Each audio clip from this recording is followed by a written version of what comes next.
Hai netizen, selamat malam. Ketemu lagi sama Mimin di channel audio cerita.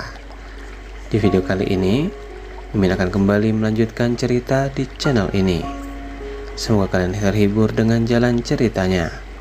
Selamat membaca dan selamat mendengarkan. Suami premanku ternyata Sultan. Bab 446. Maira. Panggil Aldo Wijaya penuh senyuman kebahagiaan dan keharuan. Humaira langsung bangkit dan berlari kecil menghambur ke arah ayahnya. Ia memeluk Aldo dengan sangat erat, seolah takut sosok itu akan menghilang lagi. Tangis bahagia yang sejak tadi tertahan akhirnya pecah. Papa benar-benar datang. Dokter sudah izinkan? Tanya Humaira di sela isakannya. Aldo tertawa. Ia membalas pelfkan putrinya tak kalah erat. Papa bilang pada dokter, kalau papa tidak diizinkan pulang hari ini, papa akan kabur lewat jendela rumah sakit. Papa tidak mungkin melewatkan hari paling bahagia untuk putri kesayangan papa. Sinta mendekat dan mengusap bahu Humaira. Papa sudah sehat. Hasil tes terakhirnya sangat bagus. Dokter bilang ini keajaiban semangat seorang ayah. Hanya saja masih harus sering-sering kontrol. Azam yang baru saja kembali dari area lapangan segera menghampiri mereka. Telah menyalami Aldo dengan penuh hormat. Alhamdulillah, Pak. Kedatangan Papa adalah kado terbesar untuk kami. Terima kasih, Zam. Terima kasih sudah menjaga putriku sampai hari ini, ujar Aldo tulus, matanya menatap Azam dengan penuh kepercayaan. Sore itu, suasana di pesantren benar-benar lengkap. Mereka semua berkumpul di teras, menikmati teh hangat dan camilan tradisional sementara matahari mulai tenggelam di ufuk barat, memberikan semburat warna jingga yang indah di langit. Humaira duduk di antara Azam dan Aldo. Ia melihat ke sekeliling, ada kakeknya yang sedang asyik mengobrol dengan Ki Hajar di sudut lain. Ada Alia yang sedang bercanda dengan Alicia dan Raka, serta para santri yang sesekali lewat sambil tersenyum bahagia melihat kemeriahan itu. Tidak ada lagi sekat. Tidak ada lagi rasa pahit. Yang ada hanya rasa syukur yang mengalir tenang seperti air sungai kecil di belakang pesantren. Besok, di depan ribuan saksi, mereka akan merayakan bukan hanya sebuah pernikahan, tapi juga sebuah rekonsiliasi hati yang paling agung. Humaira memejamkan mata sejenak, menghirup aroma bunga melati yang terbawa angin sore. Ia berbisik dalam hati, berterima kasih pada Tuhan atas skenario indah yang tak pernah ia duga sebelumnya.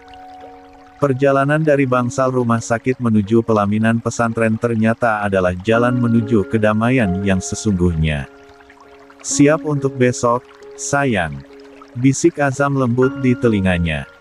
Humaira menoleh, menatap mata suaminya yang teduh, lalu mengangguk mantap.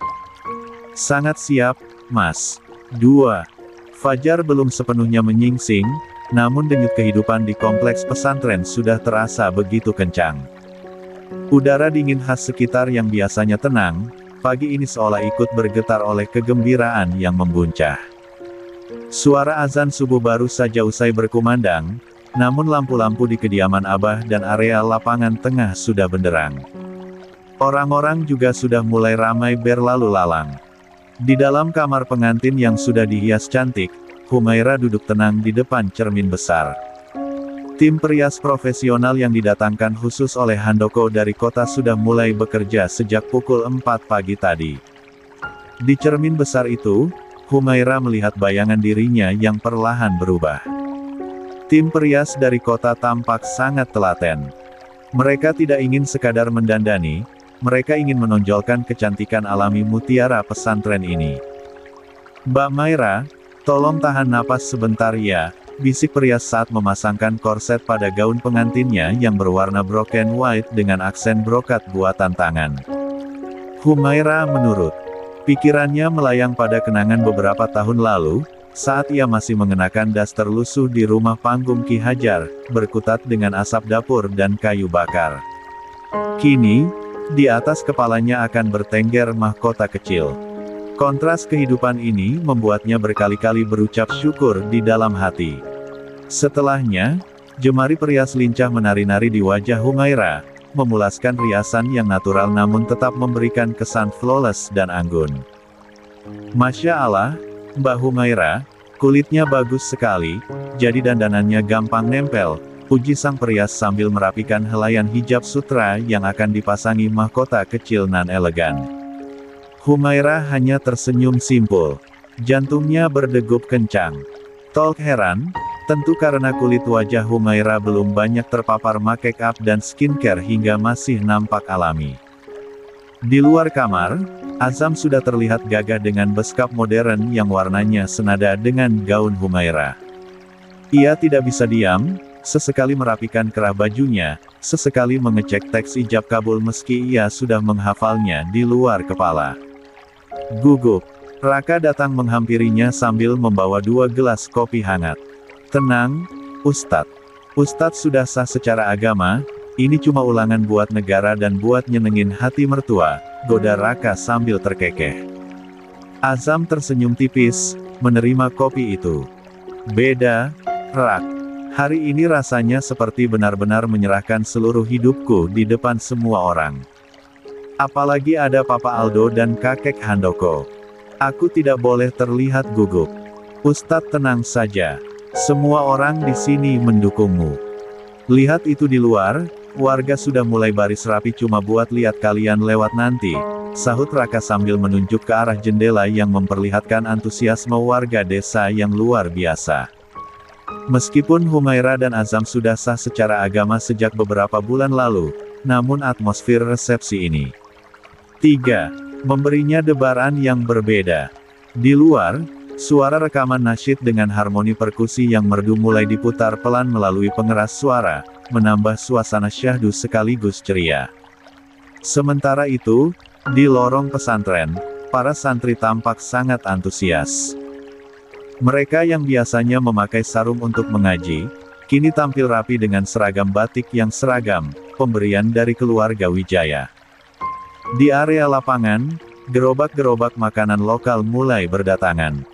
Ada aroma soto ayam yang gurih, wangi sate marangi yang sedang dibakar, hingga manisnya aroma serabi hangat yang mulai menyeruak. Ayo, ayo, bantu dorong ini ke pojok utara. Seru Raka yang sejak subuh sudah sibuk dengan handi talki di tangannya. Ia tampak gagah dengan setelan beskap modern berwarna campakne. Alicia, meski perutnya semakin terlihat membuncit, tak mau kalah. Ia berjalan pelan menghampiri suaminya sambil membawa segelas es teh. Matahari sudah mulai meninggi sedangkan Raka terlihat belum istirahat sebentar pun. Mas, istirahat dulu sebentar. Ini diminum. Kamu dari tadi lari-lari terus, nanti pingsan sebelum acara menulai iho, candanya sambil mengusap peluh di dahi Raka. Raka tertawa kecil, menerima teh itu dan meminumnya sekali teguk. Gak boleh pingsan, sayang. Ini acara besar kakak kamu. Aku harus pastikan semuanya sempurna. Kamu sendiri gimana? Jangan terlalu capek ya, ingat ada junior di dalam. Aku aman, Mas. Tadi sudah dibantu ibu juga kok ngecek souvenir. Jawab Alicia tenang. Pukul 9 pagi, matahari menyinari tenda transparan dengan cahaya yang lembut. Kristal-kristal yang menggantung di langit-langit tenda membiaskan cahaya pelangi ke seluruh ruangan. Kursi-kursi sudah terisi penuh oleh tamu undangan. Di barisan depan, tampak para kiai karismatik dari berbagai daerah, kolega bisnis Aldo dan Handoko yang datang dengan pakaian formal berkelas, serta warga desa yang duduk dengan wajah sumringah.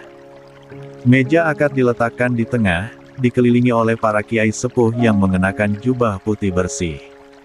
Abah juga ada di sana, bersama Ki Hajar dan Handoko. Di sampingnya, Aldo Wijaya duduk dengan tubuh yang sedikit bergetar. Tangannya menggenggam erat sapu tangan. Saat Humaira dituntun keluar oleh Alicia dan Alia, suasana seketika hening. Semua mata tertuju pada sosok anggun yang berjalan perlahan dengan kepala tertunduk malu. Azam yang melihatnya tak berkedip, seolah baru pertama kali melihat bidadari turun ke bumi. Tentu karena ini kali pertama Humaira dirias oleh perias profesional dan membuatnya terlihat begitu pangling. Saat Humaira didudukkan di sisi Azam, rasa canggung khas pengantin baru kembali terasa.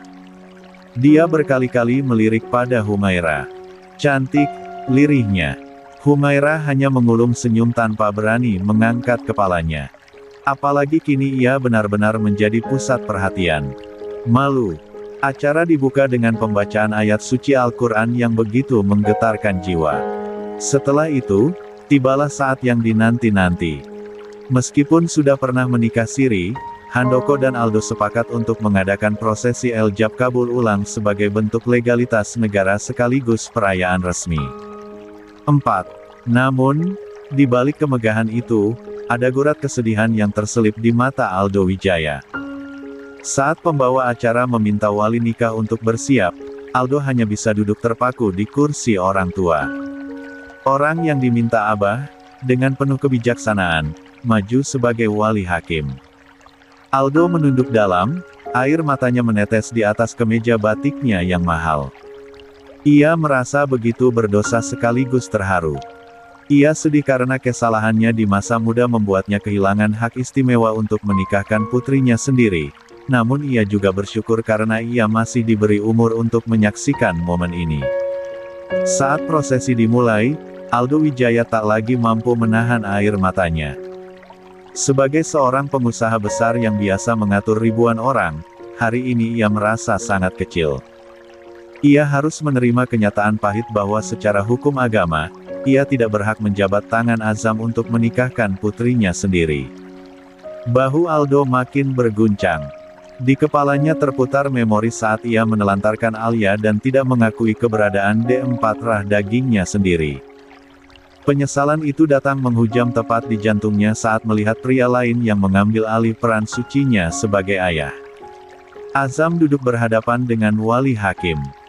Di depannya, terletak nampan berlapis beludru yang berisi mahar, seperangkat alat salat, perhiasan berlian murni senilai ratusan juta, dan sebuah kunci mobil yang dibeli atas nama Humaira. Mahar yang jauh lebih mewah dari saat pernikahan sederhana mereka di kampung dulu. Saya terima nikahnya dan kawinnya Humaira binti Aldo Wijaya dengan mas kawin tersebut dibayar tunai. Suara Azam menggelegar, tegas, dan penuh keyakinan dalam satu tarikan napas. Sah! Seru para saksi serempak. Aldo Wijaya menutup wajah dengan kedua tangannya, terisak pelan. Sinta yang duduk di sampingnya segera menggenggam tangannya, memberikan kekuatan. Papa sudah melakukan yang terbaik, Pak. Lihatlah, Maira sangat bahagia, bisik Sinta lembut. Alia pun tak kalah terharu. Air matanya menggenang di kedua pelupuknya tapi mati-matian ditahan agar tak jatuh dan merusak make up-nya. Abah dan Bunyai tak kalah bahagia. Setelah perjalanan panjang mencari cinta sejati, akhirnya Azam kini melabuhkan hatinya pada Humaira. Alicia juga sama bahagianya. Dia nyaris menangis melihat sang kakak yang kini memiliki ikatan yang semakin kuat. Tercatat resmi di negara. Dan yang paling menerasa bahagia dari mereka semua adalah Ki Hajar. Lelaki sepuh tersebut berkali-kali menyeka sudut matanya. Sangat terharu melihat Humaira yang dulunya hanya gadis kampung yang tak kunjung menikah, kini menjelma bak putri dari kerajaan. Cantik dan menawan. Momen paling mengharukan terjadi saat prosesi sungkeman. Musik kecapi suling yang mendayu-dayu membuat suasana menjadi sangat emosional. Azam dan Humaira mulai bersimpuh di depan Abah dan Bunyai. Abah, Bunyai, terima kasih telah menerima saya menjadi bagian dari keluarga ini. Bimbinglah kami, bisik Humaira sambil mencifem tangan Bunyai. Bunyai memelfok menantunya itu erat, air matanya tumpah. Tak mampu lagi ditahan. Begitupun pada Abah. Melakukan hal yang sama. Setelah itu, mereka bergeser ke arah Ki Hajar. Pria tua yang mengenakan jas dan terlihat lebih gagah dari 5. Biasanya itu tampak gemetar. Mata tuanya semakin memerah dan berkabut. Humaira memeluk lutut Ki Hajar cukup lama. Aki, terima kasih sudah menerima Aira dulu. Terima kasih sudah merawat dan membesarkan Aira. Meski kehidupan tak mudah, tapi Aki selalu berusaha memberikan yang terbaik. Menghidupi Aira dengan cukup. Aira tidak akan pernah lupa. Tidak, Ra. Akilah yang berterima kasih karena kamu telah hadir di hidup Aki. Mengisi hari-hari Aki yang sepi. Aira, Aki minta maaf. Aki tidak punya apa-apa untuk diberikan.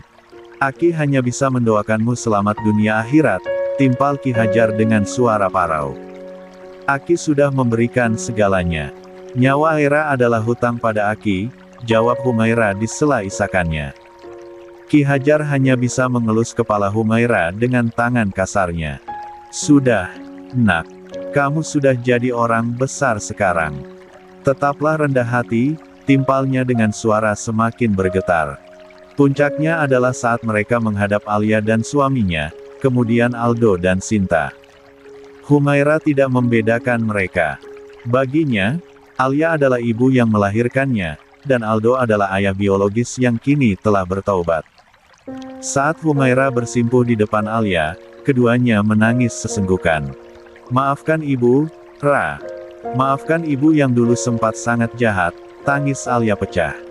Sekuat apapun menahan akhirnya tumpah juga. Humaira menggeleng, tidak ada yang perlu dimaafkan, Bu. Kita sudah janji untuk mulai semuanya dari awal. Lalu sampailah di depan Aldo. Aldo Wijaya tidak bisa menahan diri lagi, ia merangkul bahu Azam dan Humaira sekaligus. Maafkan Papa, nak. Papa bukan wali yang baik untukmu. Tapi Papa berjanji akan menjadi ayah yang menjaga kalian sampai napas terakhir Papa, tukas Aldo dengan air mata berlinang. Bukan hanya mereka yang merasa haru dan sedih dengan momen itu, tapi juga para warga termasuk Raka dan Alicia. Alicia sampai menangis di balik cadarnya. Setelah suasana haru mereda, dan setelah sepasang pengantin beristirahat sebentar sambil mengganti baju, tibalah saatnya prosesi kirap pengantin. Pintu besar tenda terbuka. Musik romantis instrumen piano dan biola mulai mengalun. Humaira tampak begitu mempesona dalam balutan gaun pengantin berwarna broken white dengan ekor yang menjuntai. Ia tidak berjalan sendirian. Di sisi kirinya ada Aldo Wijaya, dan di sisi kanannya ada Alia. Keduanya menggandeng lengan Humaira menuju pelaminan. Di belakang mereka, mengikuti dengan setia Sinta dan Alicia yang tampak cantik mendampingi. Raka berada di paling depan, sesekali memberi instruksi kepada tim keamanan agar jalan tetap steril namun tetap aman. Sampai di pelaminan, Azam dan Humaira duduk di kursi pengantin. Pembawa acara mulai membuka acara. Meminta Azam sebagai mempelai laki-laki untuk mengungkapkan sepatah dua patah kata. Dengan gagah berani, Azam berdiri. Tak banyak yang dia katakan, hanya ungkapan terima kasih untuk seluruh keluarga yang telah hadir dan mendukung kelancaran acara tersebut. Berterima kasih pada seluruh warga. 6. Dan para tamu undangan yang hadir. Terakhir tapi paling istimewa, terima kasih pada istriku tercinta, Humaira, karena telah bersedia menjadi pendampingku. Menjadi tongkat untukku di saat aku merasa gelap dan menjadi cahaya di setiap langkahku. Besar harapanku, kita akan menua bersama, lalu dipertemukan kembali di surga. Perkataan Azam sontak membuat Humaira merona. Ia mengulum senyum di kursi pengantinnya diiringi suara riuh tepuk tangan para tamu undangan. Setelah acara demi acara dilewati, akhirnya sampai pada momen yang ditunggu. Di mana para warga dan para tamu undangan akan menyalami pengantin sambil memberikan selamat. Di antara tamu-tamu yang hadir, tampak Davin dan keluarga Adiputra yang belum lama datang. Davin tersenyum tulus, meskipun ada sedikit rasa pahit di masa lalu, namun melihat kebahagiaan semua orang sekarang, ia merasa ikut lega. Di sampingnya ada Ayu yang juga datang. Ricky juga Reyhan. Mereka belum sempat menyapa Raka karena Raka begitu sibuk terlibat dalam acara. Mereka juga belum masuk antrian untuk menyalami pengantin dan menunggu sedikit lengang. Tak lama kemudian, di barisan antrian para tamu undangan, seorang wanita cantik berpakaian anggun mendekat ke pelaminan. Itu adalah Amira, mantan istri Azam, yang datang bersama suaminya, Hanif.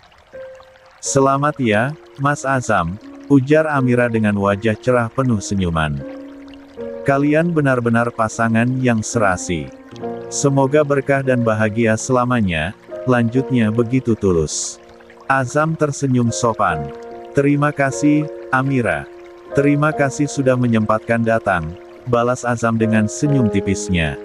Pandangan Azam langsung bergeser pada Hanif. Keduanya lalu berjabatan erat. Ikut senang atas kebahagiaan ini. Semoga sakinah mawadah dan warohmah, tutur Hanif. Terima kasih banyak. Senang sekali kamu menyempatkan datang, balas Azam. Bukankah waktu aku nikah kamu juga datang? Jadi aku juga harus datang demi mendoakan langsung. Hanif tersenyum tanpa beban. Azam mengangguk sambil tersenyum. Setelah mengucapkan selamat pada Humaira juga, Amira mengajak suaminya untuk menghampiri Abah dan Bu Nyai. Melihat Amira, Bu Nyai langsung merangkul mantan menantunya itu. Maafkan Bu Nyai ya, Mir. Bu Nyai banyak salah, desis Bu Nyai sendu. Gak ada yang perlu dimaafin. Bu Nyai bagiku tetaplah ibuku.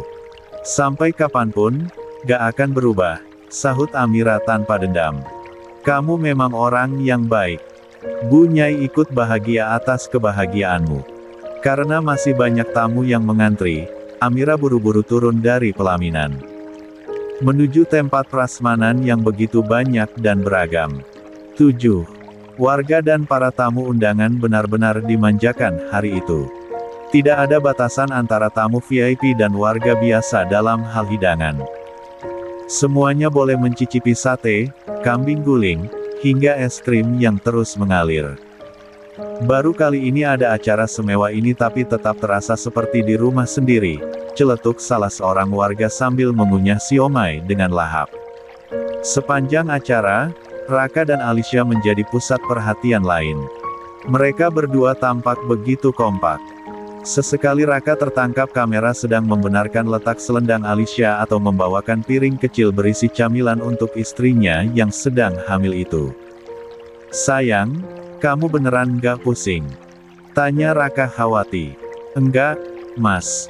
Malah aku seneng banget lihat Mbak Humaira sebahagia itu.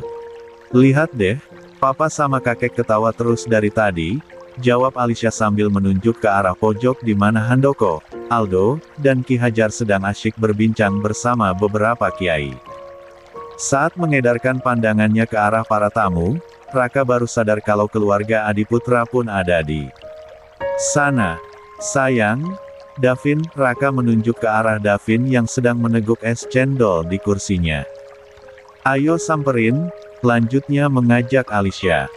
Raka dan Alicia pun menyelinap melewati kursi para tamu lalu sampailah di dekat Davin. Masya Allah kalian datang gak ngasih kabar, sapa Raka pada Davin, Ricky dan Reyhan.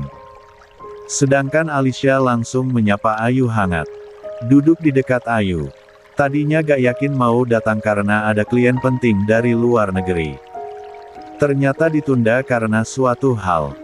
Jadi datang saja, apalagi sudah diundangkan, ungkap Davin.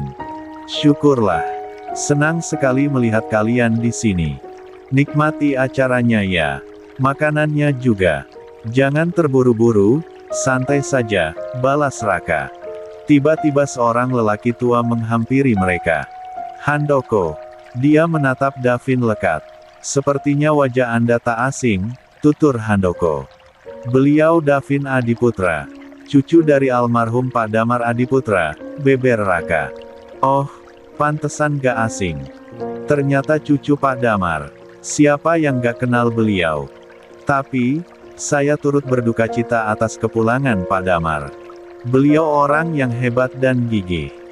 Saya juga minta maaf gak sempat melayat karena saat itu kondisi putra saya juga sudah mulai kritis, tukas Handoko panjang lebar. Tidak apa, Pak. Salam kenal. Davin mengulurkan tangannya lalu mereka bersalaman. Jam demi jam berlalu. Acara demi acara juga sudah dilalui. Berbagai foto pengantin dan keluarga juga kerabat telah diambil. Davin dan keluarga Adiputra juga langsung pamit pulang. Tak berencana untuk menginap. Menjelang sore, saat tamu mulai berkurang dan hanya menyisakan keluarga inti, suasana menjadi lebih santai. Mereka berkumpul di area longe yang ada di dalam tenda. Aldo Wijaya menghampiri Azam dan Humaira sambil menyesap tehnya. 8. Zam. Papa punya sesuatu untuk kalian, ujar Aldo dengan binar mata yang penuh rahasia. Apa itu, Pak? Tanya Azam penasaran. Papa sudah siapkan tiket dan reservasi hotel terbaik. Kalian mau bulan madu kemana? Paris, Swiss, atau mungkin Maladewa?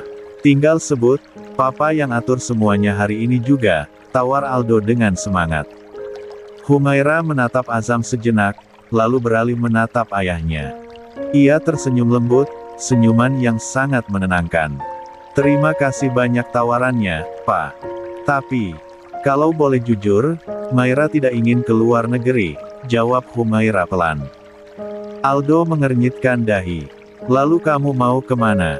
Pulau pribadi di Bali. Humaira menggeleng. Maira cuma ingin pulang kampung sebentar, Pak. Maira kangen rumah panggung Aki. Aira ingin mengantarkan Ki Hajar pulang dengan tenang, sambil menikmati suasana hutan dan sungai di sana. Maira rindu semua yang ada di sana. Mendengar itu, Ki Hajar yang duduk tak jauh dari mereka tertegun, matanya berkaca-kaca. Ia tak menyangka anak asuhnya yang kini sudah menjadi nyonya besar masih merindukan gubuk reotnya. Dan Ki Hajar yakin, Humaira bukan tipe orang yang melupakan masa lalu karena masa depan yang lebih indah. Aldo terdiam sejenak, lalu ia tertawa bangga. Anakku memang beda. Baiklah, kalau itu kemauanmu, Papa dan kakek yang akan mengantar langsung. Kebetulan Papa dengar jalanan ke arah sana sudah mulai diperbaiki dan bisa dilalui mobil besar. Kita berangkat besok setelah istirahat cukup. Handoko yang mendengar itu ikut menimpali dari kejauhan, setuju. Sekalian kakek mau lihat lokasi peternakan sapi yang kakek janjikan untuk Ki Hajar. Gelak tawa pun pecah di bawah tenda transparan itu. Langit jingga di atas mereka menjadi saksi bahwa kebahagiaan sejati bukanlah tentang seberapa jauh kita pergi, tapi tentang kemana hati kita akhirnya pulang. 9. Suasana di bawah tenda transparan itu semakin hangat seiring dengan meredupnya sinar matahari. Meskipun lelah fisik mulai terasa, binar kebahagiaan di mata Humaira dan Azam seolah tidak ada habisnya. Aldo Wijaya, yang awalnya menawarkan kemewahan Eropa, kini justru tampak sangat antusias mendengar rencana bulan madu sederhana ke desa terpencil tempat Humaira dibesarkan. Papa pikir-pikir, ide kamu benar juga, Ra, ujar Aldo sambil memperbaiki posisi duduknya. Papa ingin melihat secara langsung tanah yang sudah membentuk karakter putri Papa menjadi sekuat ini. Selama ini Papa hanya mendengar cerita, tapi besok Papa ingin menginjakan kaki di sana, tutur Aldo dengan mata menerawang. Handoko Wijaya mengangguk setuju, sambil sesekali melirik Ki Hajar. Bukan cuma itu, besok kita bisa sekalian menandai lokasi di mana kandang-kandang sapi modern itu akan dibangun. Kita buat desa itu jadi percontohan ekonomi kerakyatan. Ki Hajar hanya bisa geleng-geleng kepala. Aduh, Pak Handoko, Pak Aldo. Saya jadi merasa tidak enak. Padahal saya ini cuma orang tua yang kebetulan menemukan Intan di jalan, lalu saya rawat saja sebisa saya. Sekarang malah dikasih hadiah sebanyak ini. Aki jangan bicara begitu, potong Azam lembut sambil merangkul pundak mertua angkatnya itu. Aki bukan cuma menemukan Intan, Aki yang mengasah Intan itu sampai berkilau. Kalau bukan karena didikan Aki, mungkin Humaira tidak akan sekuat ini menghadapi cobaan hidup kemarin-kemarin, sambung Azam penuh senyuman. Bangga pada ketulusan hati Ki Hajar. Aldo Wijaya dan Handoko mengangguk membenarkan. Apapun yang membentuk Humaira kini, itu semata-mata karena jasa Ki Hajar. Saat jam menunjukkan jam 5 sore, acara resmi benar-benar ditutup dengan doa bersama yang dipimpin oleh salah seorang kiai sepuh. Setelah tamu-tamu penting pulang, suasana menjadi lebih keluarga besar Wijaya, keluarga Abah, dan Ki Hajar berkumpul di ruang tengah. Jadi, Besok berangkat jam berapa? Tanya Handoko sambil memijat kakinya yang sedikit pegal. Kalau bisa setelah subuh, Kek, jawab Humaira. Perjalanan ke sana makan waktu sekitar 5-6 jam kalau jalannya lancar. Apalagi sekarang sudah bisa masuk mobil, jadi mungkin lebih cepat dibanding dulu waktu aku harus jalan kaki berkilometer. Aldo Wijaya mengangguk paham, lalu segera memanggil asisten pribadinya. Siapkan 3 mobil SUV yang paling tangguh. Pastikan tangki bensin penuh dan bawa perbekalan makanan yang banyak. Kita tidak tahu apakah di sana ada restoran yang buka atau tidak. Jangan lupa bawa obat-obatan papa. Sinta mengingatkan suaminya dengan penuh perhatian, meski ia tak bisa ikut karena suatu hal. Kondisi papa memang membaik, tapi jangan sampai terlalu lelah di perjalanan. Tenang, Ma. Semangat papa ini lagi tinggi-tingginya. Malah rasa-rasanya papa bisa lari maraton kalau tujuannya ke rumah masa kecil Maira, canda Aldo yang membuat semua orang tertawa. Humaira menatap Azam, yang sejak tadi terus menggenggam tangannya. Mas, kamu gak keberatan kan kalau kita menunda bulan madu demi pulang ke kampung? 10. Azam tersenyum sambil mengecup punggung tangan istrinya itu. Sayang, dimanapun kamu berada, itulah surga buat aku. Mau di Paris atau di gubuk panggung Ki Hajar, selama ada kamu, aku bahagia. Lagi pula, aku juga rindu suasana hutan. Aku juga ingin bertemu dengan warga sana yang sudah aku anggap kerabat semua. Kata-kata Azam yang tulus itu membuat pipi Humaira bersemu merah. Ia sungguh bersyukur dikarunia suami sepengertian Azam. Alia yang melihat kemesraan anak dan menantunya itu hanya bisa mengucap syukur dalam hati. La merasa hidupnya kini sudah lengkap. Luka masa lalunya saat harus berpisah dengan Humaira kini telah terobati dengan melihat putrinya dicintai dengan begitu hebat oleh pria sehebat Azam. Malamnya, pesantren tidak langsung sepi. Para santri masih bergotong royong membersihkan sisa-sisa acara dengan riang gembira. Mereka merasa bangga karena acara guru mereka sukses besar. Sedangkan di kamar, Humaira dan Azam mulai mengemas pakaian sederhana untuk dibawa ke desa. Tidak ada gaun mewah atau setelan jas. Hanya kaos, rok, celana kain yang nyaman, dan kerudung-kerudung simpel. Mas, ingat gak waktu pertama kali Mas datang ke kampung Aira? Tanya Humaira sambil melipat baju. Waktu itu Mas kelihatan kaku banget, kayak takut kena kotor. Azam terkekeh, ia duduk di pinggir tempat tidur sambil memperhatikan istrinya.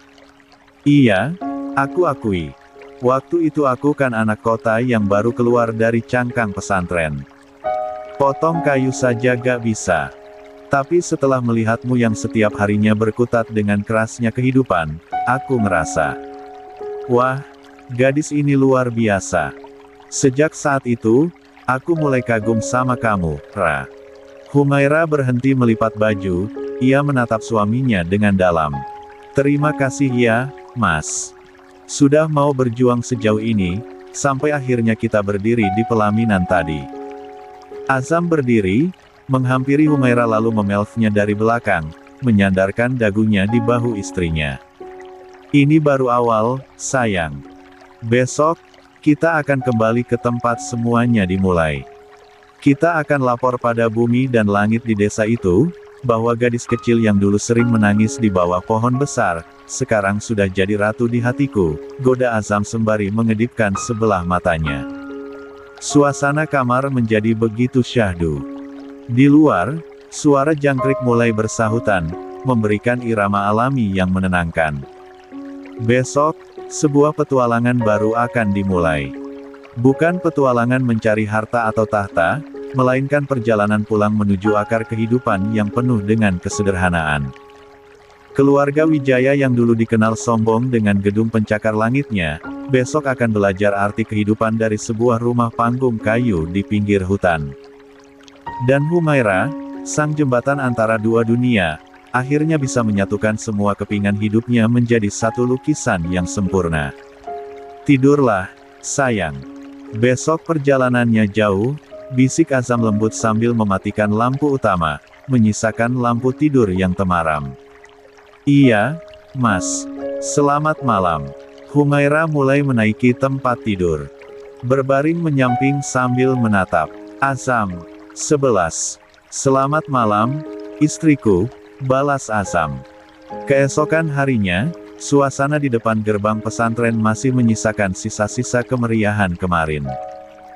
Janur kuning yang melengkung indah tampak sedikit bergoyang ditiup angin pagi yang sejuk. Di halaman depan, 2 mobil SUV mewah berukuran besar sudah terparkir rapi, siap menempuh perjalanan jauh menuju pelosok desa. Abah dan Bu Nyai berdiri di teras kediaman mereka, didampingi oleh Alia dan Alicia yang tampak emosional. Momen keberangkatan ini terasa seperti melepas anak-anak yang akan merantau, meski mereka tahu tujuan perjalanannya adalah untuk pulang ke akar kehidupan Humaira. Hati-hati di jalan, Azam, Humaira, ujar Abah sambil menepuk bahu putranya itu dengan penuh wibawa namun lembut. Jaga istrimu, jaga keluarga mertuamu. Sampaikan salam Abah untuk alam di sana yang sudah menjagamu saat masa sulit dulu, lanjut Abah. Bu Nyai memelfek Humaira erat sekali, seolah enggan melepaskan. Ra, kalau sudah sampai jangan lupa kabar-kabar ya.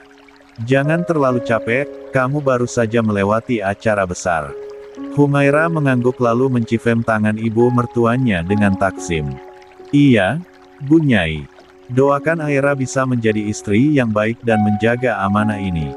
Di sisi lain, Alicia tampak menggandeng lengan Raka yang sudah siap dengan kacamata hitam dan kaos polo santainya. Mas, beneran mau ikut? Nggak apa-apa aku ditinggal, tanya Alicia manja, meski sebenarnya ia sangat mendukung. Raka tertawa sambil mencubit hidung istrinya. Hanya 2 hari, sayang. Mas sudah janji sama Ustadz Azam dan Ki Hajar mau lihat sungai tempat keajaiban itu terjadi. Mas juga mau lihat-lihat lahan di sana, siapa tahu ada peluang untuk mendirikan pesantren. Sudah bicara dengan Davin juga kemarin, ungkap Raka. Kamu di sini baik-baik, jangan capek-capek, ingat ada junior, ucap Raka sambil mengelus perut Alicia yang membuncit. Titip Raisya juga. Jangan khawatir, Raisya aman sama ibu, sahut Alia. Alia pun mendekat, memelfek Humaira dan membisikkan doa-doa keselamatan. Ibu tunggu kalian pulang lagi ke sini dengan selamat, Ra. Nikmati waktumu dengan Aki. Iya, Bu. Humaira mengangguk haru. Setelah serangkaian pamitan yang penuh keharuan dan doa yang dipimpin langsung oleh Abah, mobil-mobil itu pun mulai bergerak perlahan meninggalkan area pesantren. Perjalanan memakan waktu beberapa jam. Semakin jauh dari kota, pemandangan berganti menjadi hamparan sawah hijau dan deretan pohon jati yang menjulang. Ternyata, medannya mulai menantang ya, Ustadz. Seru Raka saat melewati jalanan berbatu. Ini belum seberapa, Rak. Azam tersenyum menanggapi. 12. Saat mereka mulai memasuki wilayah perbatasan desa Ki Hajar, Azam tiba-tiba mengedarkan pandangannya keluar kaca mobil. Matanya terbelalak melihat pemandangan di depannya. Begitu juga dengan Humaira. Loh, Mas, ini jalan yang dulu? Tanya Humaira tak percaya. Jalan setapak yang dulunya hanya berupa tanah liat licin, yang hanya bisa dilalui dengan jalan kaki, kini telah berubah drastis. Jalan itu telah dilebarkan secara signifikan.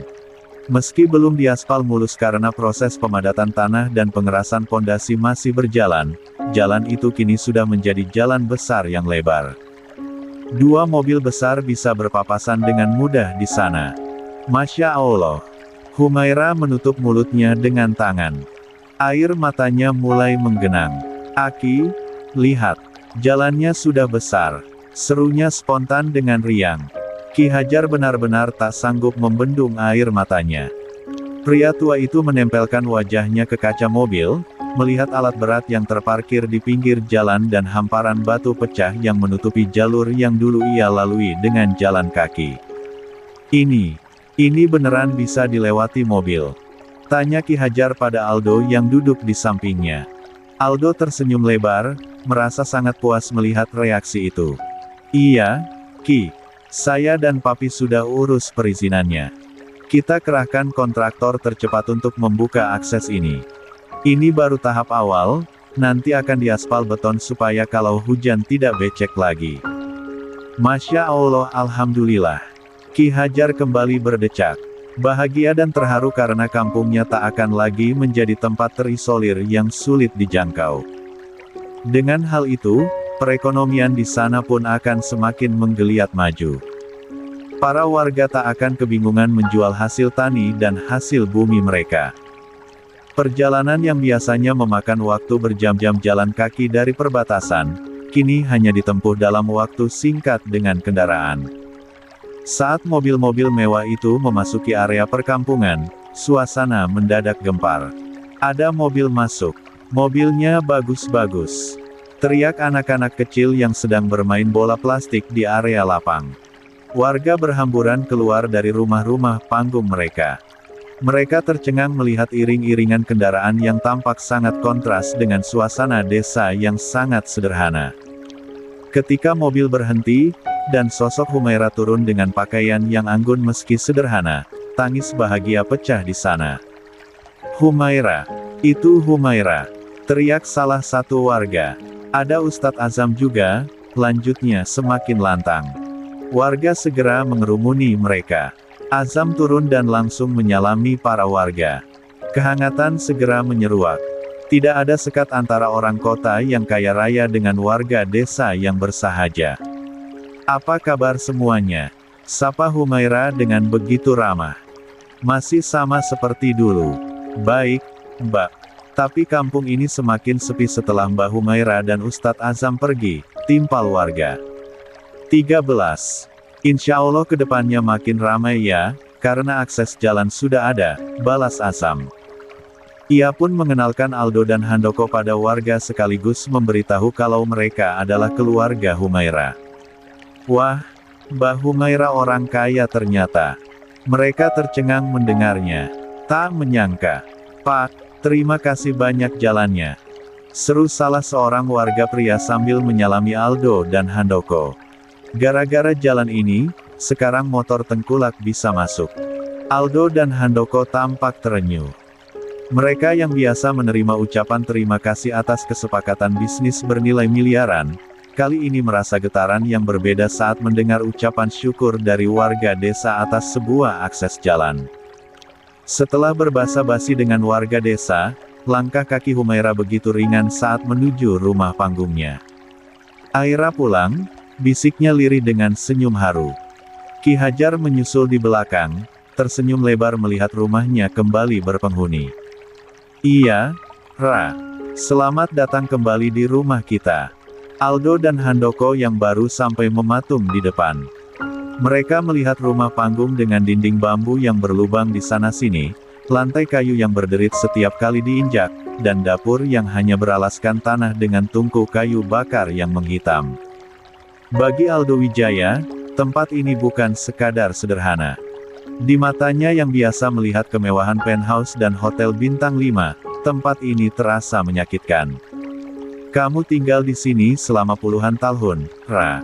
Tanya Aldo dengan suara yang bergetar hebat. La mengelus dinding bambu yang kasar. Bayangan Humaira kecil yang kedinginan saat hujan lebat atau kepanasan saat siang terik di rumah ini langsung menghantam D4 danya.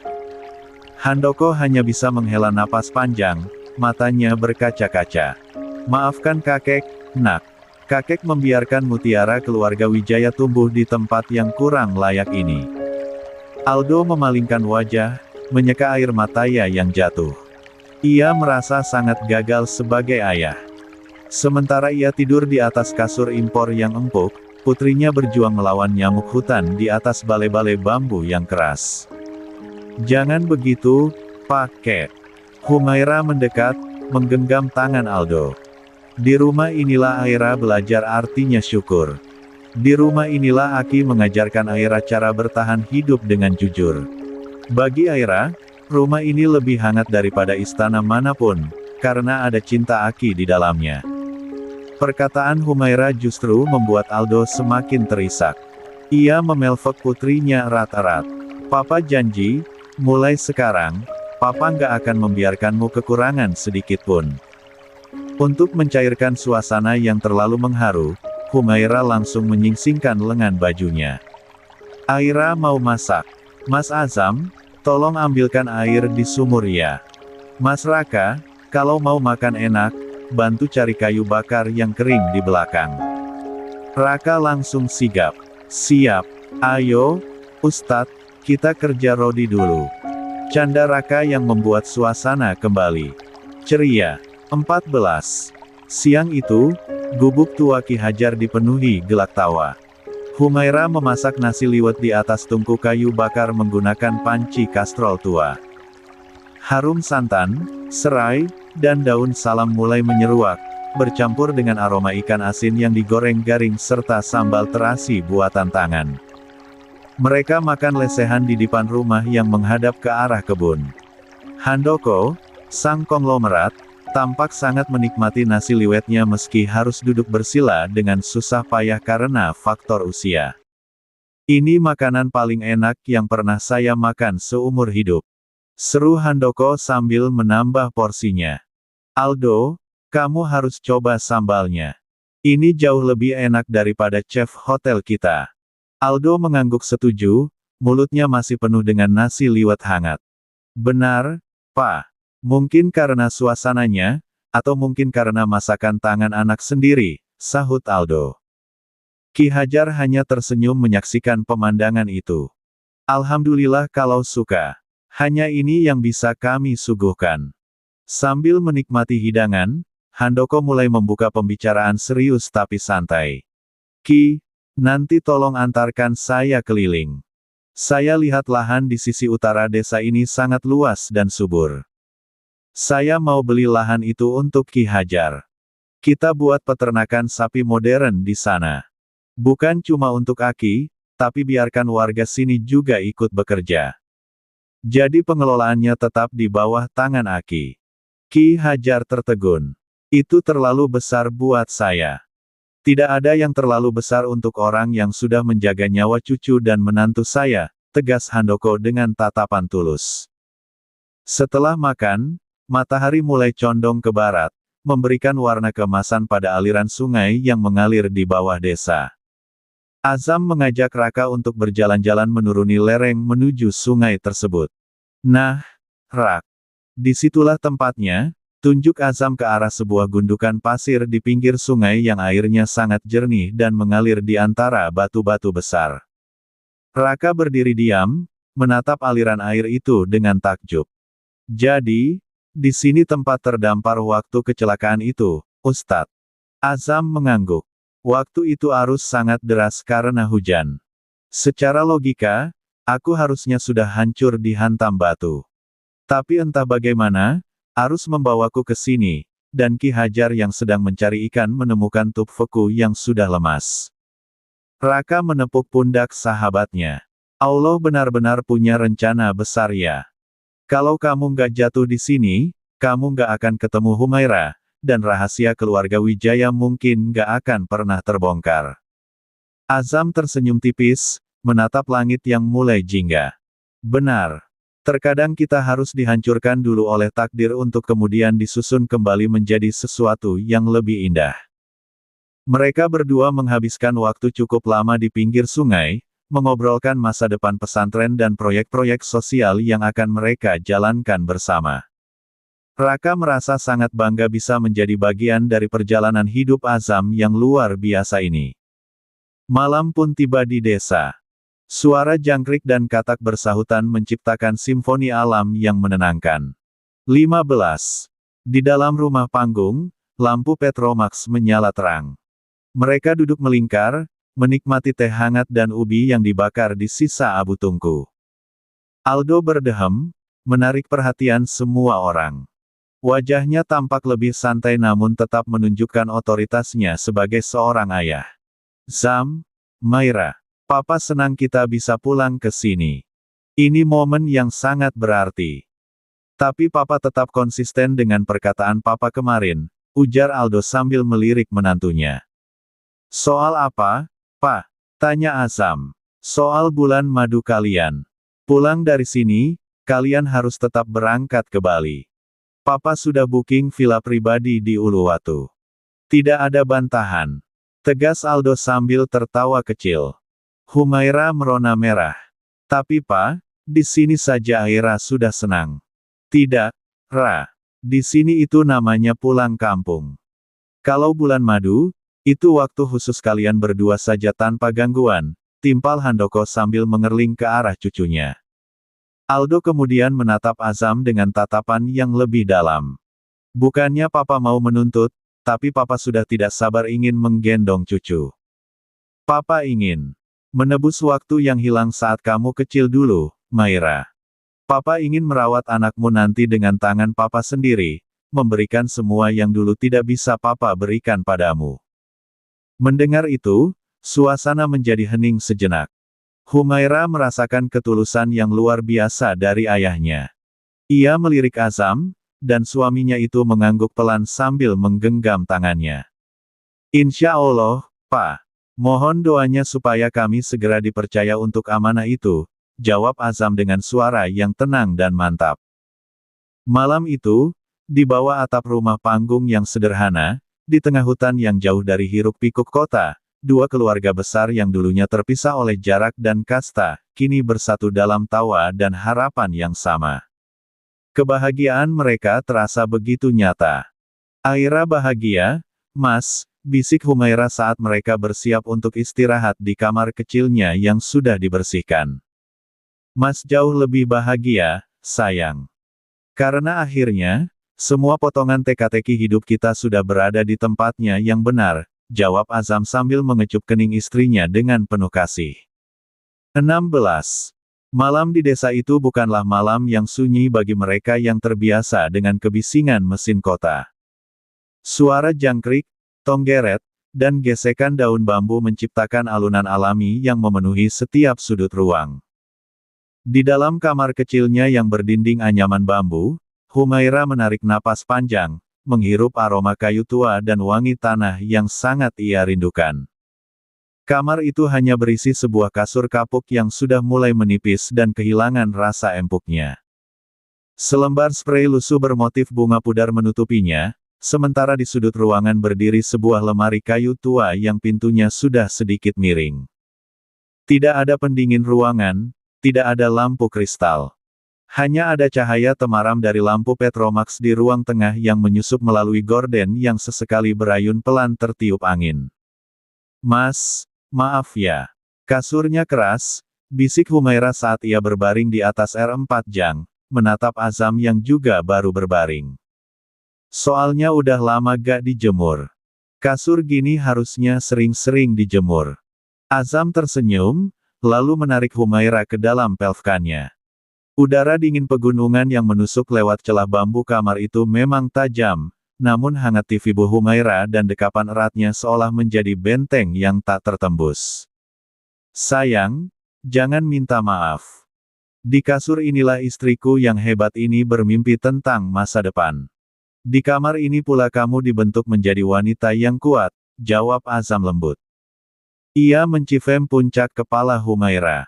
Dinginnya malam ini justru membuat aku ingin terus memelukmu. Kamu adalah kehangatan yang sebenarnya. Lagi pula ini kan bukan pertama kali aku tidur di sini. Tetap saja. Kemarin-kemarin kan kita tidur di kamar Mas yang nyaman dengan tempat tidur yang empuk, balas Humaira. La menyandarkan kepalanya di D4 da Azam manja, mendengarkan detak jantung suaminya yang teratur. Di rumah panggung ini, ia merasa utuh kembali. Kemewahan di luar sana tidak akan pernah bisa menggantikan memori yang tertanam di setiap serat kayu rumah ini. Dimanapun itu, asal sama kamu, desis Azam sembari mengeratkan pelvkan. Humaira mengulum senyum dengan pipi merona. Lalu mulai memejamkan matanya karena rasa ngantuk yang mulai bergelayut. Rasa bahagia bercampur ketenangan membuat senyum itu tak kunjung luntur dari bibirnya. Terus terbawa sampai alam mimpi. Sementara itu, di ruang tengah, suasana jauh dari kata nyaman. Aldo Wijaya dan Handoko Wijaya sedang berjuang melawan realita kehidupan yang belum pernah mereka bayangkan sebelumnya. Mereka berdua harus tidur di atas lantai kayu yang hanya dialasi tikar pandan lusuh. Sedangkan di samping mereka, Ki Hajar dan Raka sudah terlelap dengan dengkuran halus yang menguar dari mulut keduanya. Aduh, papi. Punggung saya rasanya seperti ditusuk-tusuk lidi, keluh Aldo pelan sekali sambil mengubah posisi miringnya berkali-kali. Setiap kali ia bergerak, lantai kayu di bawahnya berderit keras, memecah keheningan malam. Handoko, yang biasanya tidur di atas kasur memori foam seharga ratusan juta, hanya bisa menghela napas. 17. Panjang. La menutupi wajahnya dengan sarung untuk menghalau nyamuk-nyamuk hutan yang menyerang tanpa ampun. Suara bising nyamuk itu bahkan sangat mengganggu di telinga. Sabar. Anggap saja ini meditasi tingkat tinggi. Tapi jujur, nyamuk-nyamuk ini sepertinya tahu kalau darah kita darah baru di sini. Mereka agresif sekali, timpal Handoko tak kalah pelan. Raka, yang tidur tidak jauh dari mereka, justru tampak sangat tenang. Matanya terpejam rapat, napasnya teratur. Pengalamannya mendekam di balik jeruji besi di masa lalu ternyata memberinya kemampuan adaptasi yang luar biasa. Baginya, lantai kayu ini masih jauh lebih baik daripada dinginnya lantai semen penjara. Tiba-tiba, perut Aldo bergejolak.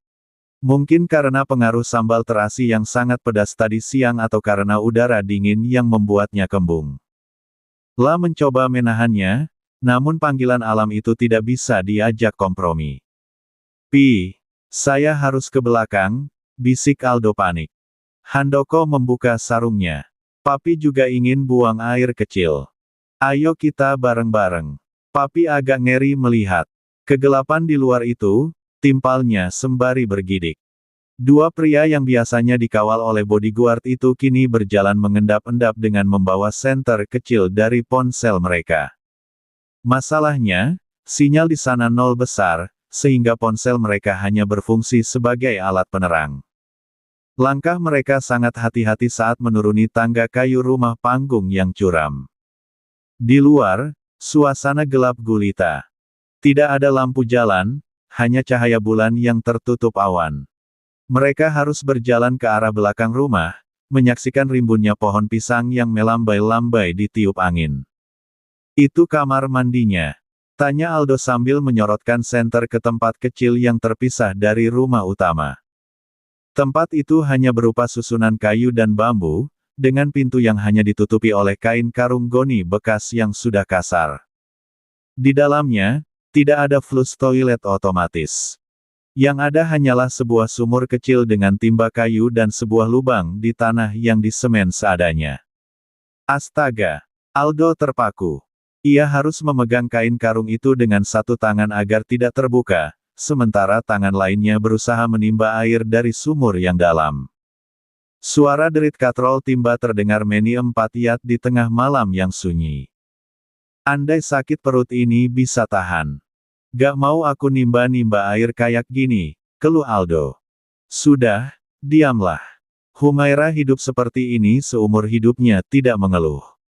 Protes Handoko setelah lega karena telah mengosongkan kandung kemihnya. Aldo terdiam. Apa yang dikatakan ayahnya itu benar. Kehidupan yang teramat keras telah dijalani Humaira dengan penuh kesabaran. Aldo segera menuntaskan hajatnya. Dinginnya air sumur itu terasa seperti es saat menyentuh kulit. Selesai dari sana, Aldo dan Handoko berdiri sejenak di kegelapan malam, memandang ke arah pemukiman warga yang semuanya gelap tanpa cahaya listrik. Panggil Handoko pelan. Setiap malam Humaira harus melewati ini. Saat dia masih kecil, saat dia ketakutan. 18. Aldo terdiam. Matanya memanas bukan karena asap, melainkan karena rasa bersalah yang menghujam jantifingnya. Saya merasa sangat berdosa, Pi. Kita sibuk membangun gedung pencakar langit, tapi membiarkan putri sendiri dan warga di sini hidup dalam kegelapan seperti ini selama puluhan tahun. Akses jalan yang kita bangun itu ternyata masih sangat kurang, balas Aldo dengan rasa bersalah kembali menyelinap. Handoko mengangguk setuju. Kita punya segalanya, tapi kita abai pada akar kehidupan. Secepatnya kita harus pastikan listrik masuk ke desa ini, apapun caranya. Papi tidak mau melihat tempat ini terisolasi lagi. Kita perjuangkan pada pihak-pihak yang berwenang. Aldo mengangguk setuju. Iya, Pi. Kita harus usahakan semaksimal mungkin. Listrik, sinyal internet. Semuanya harus bisa dinikmati warga sini. Handoko dan Aldo pun masuk lagi. Keduanya kembali berbaring lalu berusaha untuk tidur di tengah-tengah kondisi tak biasa itu. Untungnya, semakin malam merayap, mereka pun tertidur juga. Pagi harinya, suasana desa diselimuti kabut putih yang tebal. Udara dingin masih sangat menfesuk kulit. Namun, di dapur rumah Ki Hajar, asap sudah mulai mengepul dari celah atap. Humaira sudah bangun sejak sebelum subuh. Ia kini sedang berjongkok di depan tungku kayu api, meniup bara agar api tetap menyala stabil. Aroma singkong yang digoreng dengan bumbu bawang putih dan garam mulai memenuhi dapur. Aldo dan Handoko, yang matanya tampak sedikit merah karena kurang tidur, muncul dari arah ruang tengah. Mereka tertarik oleh kehangatan yang terpancar dari dapur. Papa, kakek. Sudah bangun. Sapa Humaira ceria. Wajahnya tampak segar meski hanya membasuh muka dengan air sumur yang dingin. Sini, duduk di dekat tungku. Biar B4 dannya hangat. Dua pria itu duduk di atas kursi kayu pendek yang biasa disebut dingklik. Mereka mengerumuni tungku, merasakan hawa panas api yang lat kayu bakar. Ini benar-benar nikmat, Ra, ujar Aldo sambil menerima piring berisi singkong goreng yang masih panas mengepul. Di kota, kita cari kehangatan pakai heater. Di sini, kayu bakar pun bisa jadi sangat mewah. Humaira tersenyum, lalu menyuguhkan 2 gelas kopi hitam alami yang bijinya ditumbuk sendiri oleh Ki Hajar. Ini kopi asli dari kebun belakang, Pak. Cobain deh. Handoko menyeruput kopi itu perlahan setelah meniup sebentar uapnya yang masih mengepul. Luar biasa. Pahitnya jujur, tidak seperti kopi di kafe-kafe mahal. Tenang sekali rasanya di sini. Tidak ada bunyi klakson, tidak ada orang yang mengejar-ngejar tanda tangan kontrak, timpalnya yang entah kenapa mulai merasa nyaman dengan suasana tenang itu. Aldo juga melakukan hal yang sama sambil menatap ke arah luar dapur yang langsung menghadap ke hutan. Jati, Pi, saya punya ide. Saya mau bangun villa di sini. Saya mau bangun rumah panggung yang nyaman untuk Humaira kalau dia ingin pulang kampung. Biar cucu-cucu saya nanti bisa merasakan sejuknya udara desa tanpa harus kesulitan seperti kita semalam, imbu Aldo penuh senyuman. Handoko tersenyum lebar. Bagus itu. Sekalian bangun satu paviliun untuk Papi. Papi rasa, masa tua Papi akan 19. Lebih damai kalau dihabiskan di tempat seperti ini, sesekali. Aldo mengangguk mantap. Saya juga terpikir begitu. Tempat ini punya jiwa yang tidak dimiliki kota. Humaira tersenyum mendengarnya. Dia tak berkomentar apa-apa atas keinginan sepasang ayah dan anak itu. Sedangkan Aldo tersenyum semakin lebar, membayangkan dirinya yang semakin tua, bermain bersama cucu-cucunya kelak di kampung ini. Menikmati alam dan keindahan yang begitu sejuk. Tak berselang lama, Azam, Ki Hajar dan Raka yang baru pulang dari masjid ikut bergabung. Hingga suasana semakin terasa hangat. Setelah sarapan singkong goreng yang bersahaja namun berkesan, mereka mulai beraktivitas. Aldo, Handoko, Azam, Raka, dan Ki Hajar berjalan-jalan mengitari kampung. Ki Hajar dengan bangga menunjukkan batas-batas wilayah desa dan potensi alam yang ada. Di sana itu, Pak Aldo, rencananya warga mau buat kolam ikan berkelompok, jelas Ki Hajar sambil menunjuk sebuah lembah kecil. Raka tampak sangat antusias. Ia terus berdiskusi dengan Azam mengenai titik koordinat yang tepat untuk membangun pesantren cabang. Ustadz, Kalau kita bangun di sini, santri bisa belajar langsung dari alam. Kita buat konsep pesantren agrobisnis, usul Raka antusias. Azam mengangguk. Itu rencana yang bagus, Rak. Tapi kita harus pastikan warga lokal juga terlibat aktif. Sementara para pria sibuk mengeksplorasi lahan, Humaira menemilih jalannya sendiri. Ia mengenakan kerudung simpel dan berjalan menuju sebuah bangunan bambu yang terletak agak di ujung desa. Itu adalah sekolah tempat ia dulu mengabdikan diri. Ia rindu pada murid-muridnya, pada sekolahnya. Begitu sampai di sana, teriakan riuh langsung menyambutnya. Bu Guru Humaira! Bu Guru Humaira pulang! Anak-anak berlarian menghambur ke arahnya. Humaira berlutut, memelfek mereka satu persatu dengan mata berkaca-kaca. Kerinduannya akhirnya kini terbayarkan. Ia lalu mengeluarkan buku-buku cerita dan alat tulis yang sengaja ia bawa dari pesantren untuk dibagikan. Humaira menghabiskan berjam-jam di sana, menuntaskan kerinduan mengajar dan berbagi tawa dengan anak-anak yang sudah ia anggap sebagai adiknya sendiri. Menjelang sore, saat langit mulai teduh dan warna jingga mulai menghiasi ufuk, Aldo dan Handoko memutuskan untuk kembali ke kota. Mereka memiliki banyak urusan bisnis yang harus segera diselesaikan, terutama instruksi untuk segera memulai proyek jalan dan listrik di desa ini. Papa pulang duluan ya, Ra, Zam. Jangan lama-lama di sini, ingat jadwal bulan madu kalian. Canda Aldo sambil memelfek Humaira. Iya, Pak. Besok kami menyusul, jawab Humaira. Azam sengaja menahan Raka untuk tidak ikut pulang bersama rombongan Aldo. Rak, kamu ikut aku besok saja ya. Aku butuh kamu untuk menyetir mobil balik ke pesantren. Raka menaikkan sebelah alisnya. Kenapa? Ustadz masih belum berani nyetir jauh. 20. Azam tersenyum tipis, ada sedikit rona cemas di wajahnya. Sejujurnya, iya. Trauma kecelakaan itu terkadang masih muncul kalau harus melewati jalanan berbatu dan berkelok seperti di sini.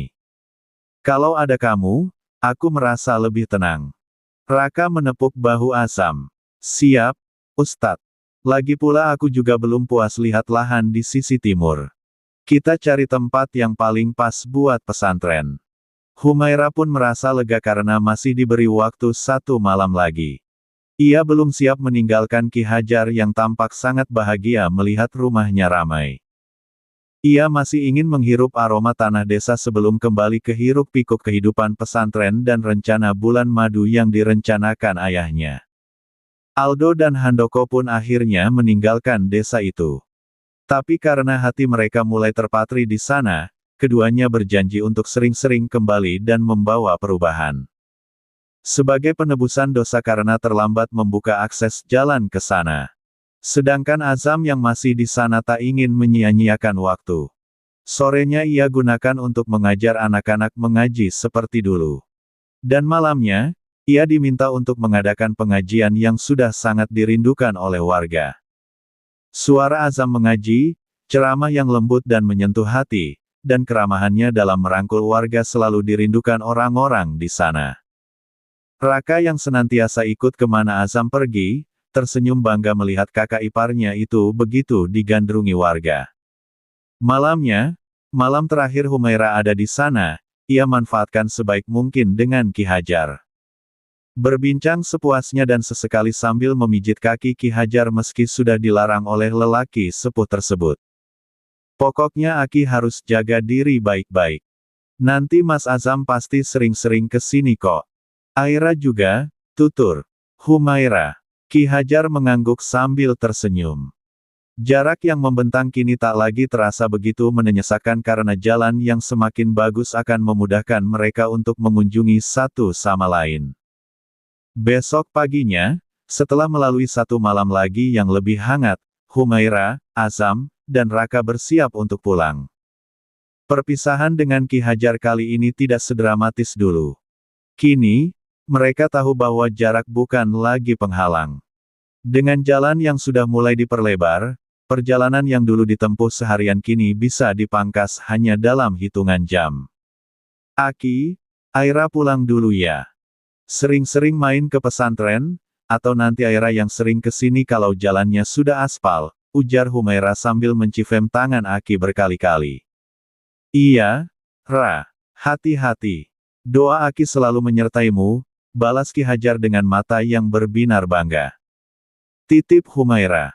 Aki percaya kamu akan selalu menjaga Humaira dengan sangat baik, kata Ki Hajar saat Azam berpamitan. Itu pasti, Ki. Azam menjawab mantap.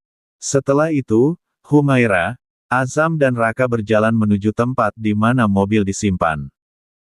Mereka menaikinya dibarengi kesedihan warga karena kembali ditinggalkan Azam dan Humaira. Raka yang memegang kemudi SUV mewah itu mulai menjalankan mobil perlahan.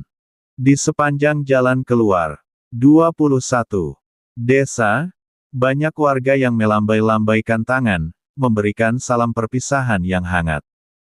Alhamdulillah ya, Mas, senang sekali bisa kembali ke sini walaupun hanya 2 malam. Tapi benar-benar membuatku bahagia. Humaira tak hentinya tersenyum sepanjang jalan.